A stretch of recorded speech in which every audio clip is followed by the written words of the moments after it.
Assalamualaikum warahmatullahi wabarakatuh. Bismillahirrahmanirrahim. Ashhadu an la ilaha illallah wa ashhadu anna Muhammadar Rasulullah. Allahumma salli ala sayyidina Muhammad wa ala ali sayyidina Muhammad. Rabbi shrah li sadri wa yassir li amri wahlul 'uqdatam min lisani yafqahu qawli. Amin. Bismillahirrahmanirrahim. Salam hormatku buat para sahabat-sahabatku tercinta jamaah uripi Allah, baik yang ada di dalam ataupun yang ada di luar negeri. Semoga kita semua senantiasa selalu di dalam anugerah Allah Subhanahu wa ta'ala. Amin ya rabbal alamin. Sebelum kita mulai kajian di pagi yang indah ini di hari Sabtu, marilah kita gemahkan di dalam nyawa, gemahkan di dalam jiwa, gemahkan di dalam roh, gemahkan di dalam hati, gemahkan di dalam kehidupan ini dengan kalimat-kalimat thayyibah. Subhanallah walhamdulillah wa la ilaha illallah wallahu akbar wa la hawla wa la quwwata illa billahil aliyyil azim. Alhamdulillahi rabbil alamin. Kali ini kita kaji bersama tentang Majma'al Bahraini, yakni bertemunya antara dua lautan, lautan syariat dan lautan hakikat. Perlu kita saksikan semua, selama ini memang ada perbedaan antara syariat dan hakikat. Seolah-olah syariat berdiri sendiri dan seolah-olah hakikat pun berdiri sendiri. Di dalam syariat pun banyak golongan-golongan, aliran-aliran. Di dalam hakikat pun juga demikian. Seolah-olah lautan yang tak pernah bertemu titik temunya selama ini. Karena masing manusianya merasa dirinya yang terbenar dan paling benar di dalam kedudukannya. Baik manusia yang duduk di syariat merasa benar dengan syariatnya, baik manusia yang duduk di babakan ilmu hakikat sudah merasa benar sendiri kedudukannya. Inilah yang tidak bisa ketemu titik temunya. Syariat ini mencakup semua manusia, semua agama, semua golongan, semua aliran, semua madhab apa saja. Jadi yang dianggap selama ini sebagai syariat itu adalah wujud jadinya sebuah kewujudan. Contoh, kita sholat, sudah sholat itulah syariatnya. Wujud sholatnya itulah syariat.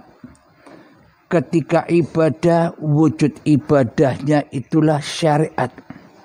seolah-olah syariat itu jadi sendiri. Jadi itulah syariat menurut syariat. Syariat menurut manusia. Akan tetapi syariat menurut Allah, syariat menurut Tuhan. Mohon maaf sebentar.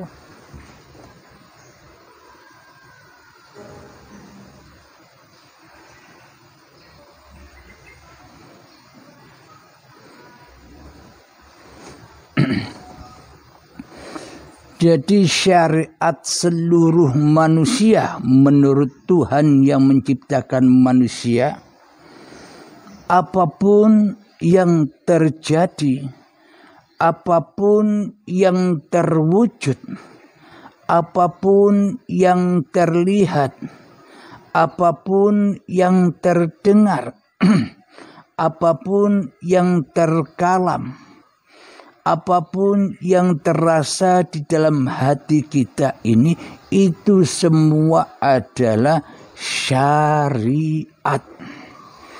Jadi syariat tidak terbelenggu pada syariat agamanya masing-masing. Orang Islam punya syariat sendiri di dalam ibadahnya. Orang Nasrani punya syariat sendiri di dalam ibadahnya. Orang Yahudi punya syariat sendiri di dalam ibadahnya. Orang Majusi punya syariat sendiri di dalam ibadahnya. Orang Hindu, Buddha, Konghucu dan sebagainya punya syariat-syariat sendiri di dalam ibadah-ibadah ritualnya. Itulah yang disebut syariat. Semuanya syariat. Lalu apa yang disebut toreko?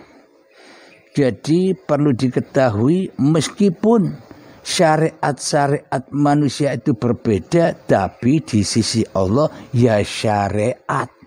Apapun agamanya, apapun ibadahnya di dalam masing-masing agamanya, ya itulah syariat. Dan syariat itu seolah-olah selama ini jadi sendiri tanpa Tuhan. Moro-moro dadi sholat diaku-akui sholate, ibadah diaku-akui ibadahe, ritual diaku-akui rituali. Semua diaku-akui milik manusianya. Itulah manusia-manusia yang belum ketemu Tuhannya, masih tersesat jauh dari Tuhannya, karena tidak bisa menyaksikan Tuhannya di dalam kewujudan syariat yang sudah dijalaninya.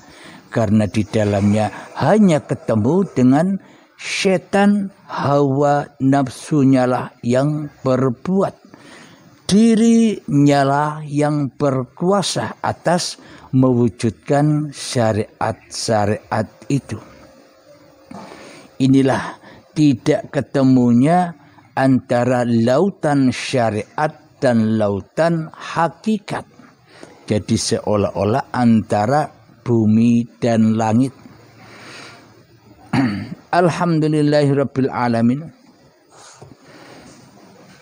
Jadi para nabi dan para rasulah, jadi Kanjeng Nabi Muhammad lah yang gebrak atau yang membawa risalah ketuhanan, yang menyatukan lagi antara lautan syariat dan lautan hakikat. Tugasnya para nabi dan tugasnya para rasul untuk mengahadkan kembali syariat dan hakikat itu supaya ahad. Kenapa?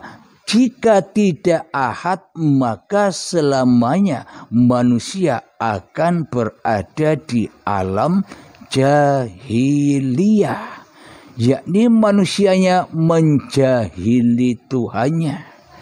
Manusia menjahili kewujudan Tuhannya. Manusia menjahili kehidupan Tuhannya. Manusia menjahili kekuasaan Tuhannya. Manusia menjahili kenyataan Tuhannya.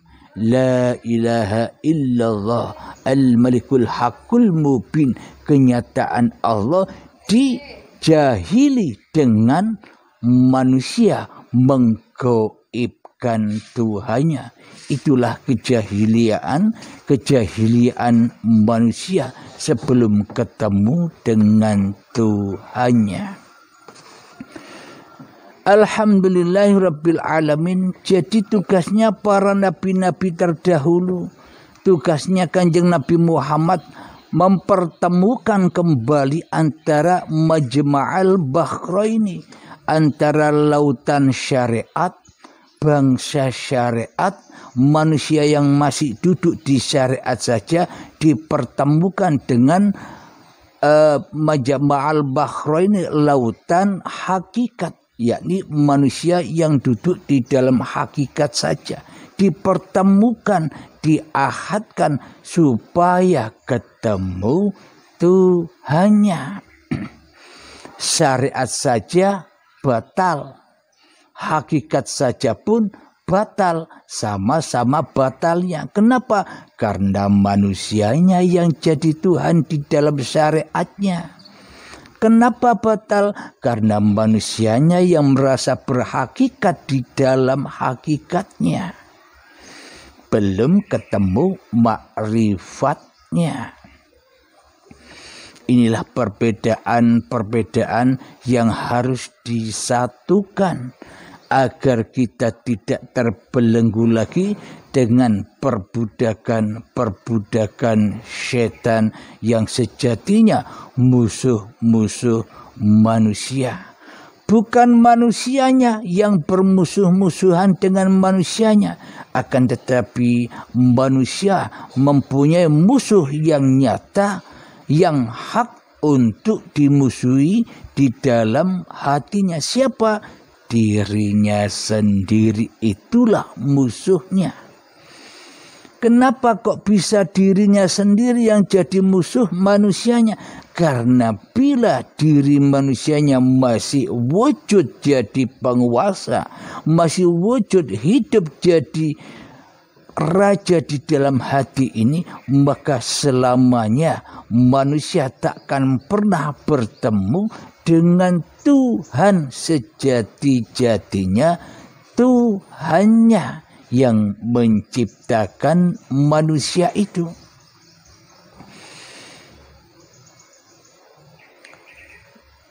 Kita ketika duduk di dalam syariat, kita merasa paling benar karena kita mengikuti ajaran-ajaran Nabi Muhammad secara syariatnya. Akan tetapi kita meskipun merasa benar selama ini, kita mengindahkan, tidak mengikuti torekohnya Nabi, tidak mengikuti hakikatnya Nabi, dan tidak pula mengikuti makrifatnya Nabi selama ini. Jadi kering, yang diikuti hanya babakan laku syariatnya saja. Hatinya masih syirik, hatinya masih ingkar, hatinya masih selalu mensekutukan Allah dengan dirinya sendiri di hatinya. Jadi syariatnya batal. Apakah mungkin syariat itu ada sendiri? Selama ini kan kita mengira syariatku ini ada sendiri tanpa Tuhan. Solatku, aku bisa solat sendiri tanpa Tuhan. Ibadahku, aku bisa ibadah sendiri tanpa Tuhan. Zikiranku, aku bisa zikir sendiri tanpa Tuhan. Pekerjaanku, aku bisa kerja sendiri tanpa Tuhan. kekayaanku, aku bisa kaya sendiri tanpa Tuhan. Seolah-olah kita selama ini lepas kendali dari kendalinya Tuhan, karena kita lebih memilih mentuhankan diri kita sendiri. Kita lebih memilih mentuhankan setan yang terkutuk yang selama ini membelenggu hati kita, sehingga hati kita tidak rela, sehingga hati kita tidak ridho bila kita ini dituhani Allah yang menciptakan, yang mengadakan badan-badan kita ini. Dicipta sejak dari tanah dahulu, hingga diperjalankan dengan kasih sayangnya Allah, dengan kecukupan pemeliharaan penjagaan Allah, hingga diperjalankan kepada tumbuh-tumbuhan, sampailah kepada hasil dari tumbuh-tumbuhan, buah-buahan, padi, sayur mayur, sehingga dimakankan oleh hidup kepada calon-calon kedua orang tua kita, sehingga suatu saat kedua orang tua kita bertemu, maka tersalurlah antara sel sperma dan sel telur sehingga menjadi gumpalan daging. Itulah gumpalan darah, sehingga menjadi gumpalan daging dan menjadi janin.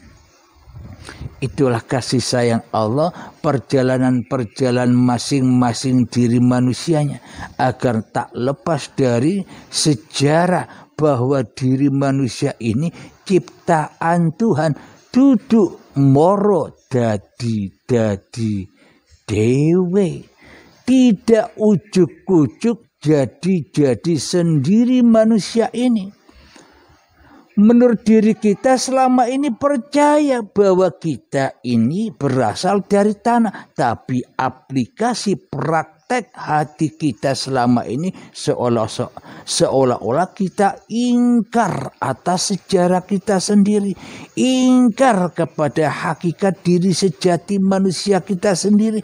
Ingkar dengan kewujudan kita sendiri, bahwa kita ini hanya diwujudkan yang wujud, bahwa kita ini diadakan yang ada.